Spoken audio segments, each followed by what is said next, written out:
September is the month where for most of us, the garden begins its transition to autumn. The intense heat of summer starts to break, nights get cool, and many of our summer crops come to the end of their life cycle in the garden. In this quick video, I'm going to show you a few of the tasks that I focus on in my garden in September to hopefully help make sure you have an excellent fall.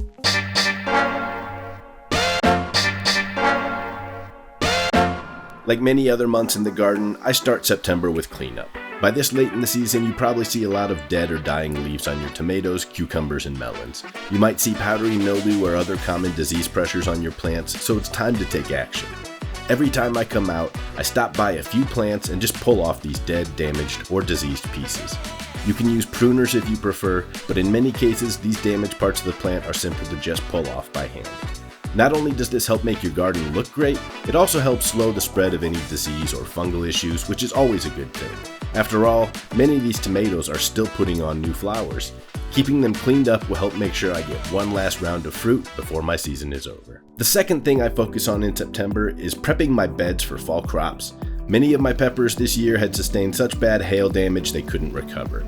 This bed is empty as a result and ready to be replanted for some quick fall crops.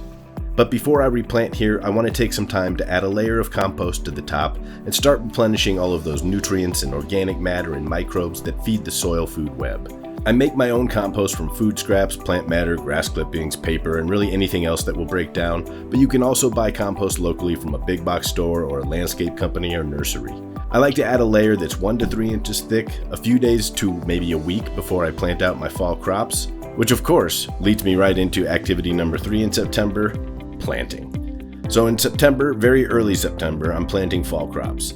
Things like lettuce, arugula, spinach, radishes, carrots, peas, beans, kale, anything that grows fast and can tolerate cooler temps and even a light frost when it's mature. I'm going to put lettuce and arugula varieties in this bed, with maybe a few radishes and carrots too. Normally I would not put lettuce in the bright southern sun, but in this case I'm going to use shade cloth during these warmer days of September to keep the heat down and prevent bolting. Lettuce grows fast, and if I plant cut and come again varieties, I can start harvesting in a matter of weeks. That means I'm going to get more fresh food out of my yard before that first snow.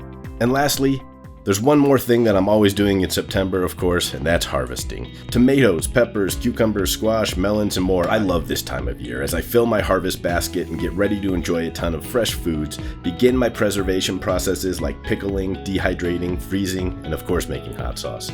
This is one of the most rewarding parts of every garden season, and I hope you all take the time to enjoy it and reflect on the great things your garden gave to you this year, as well as those challenges.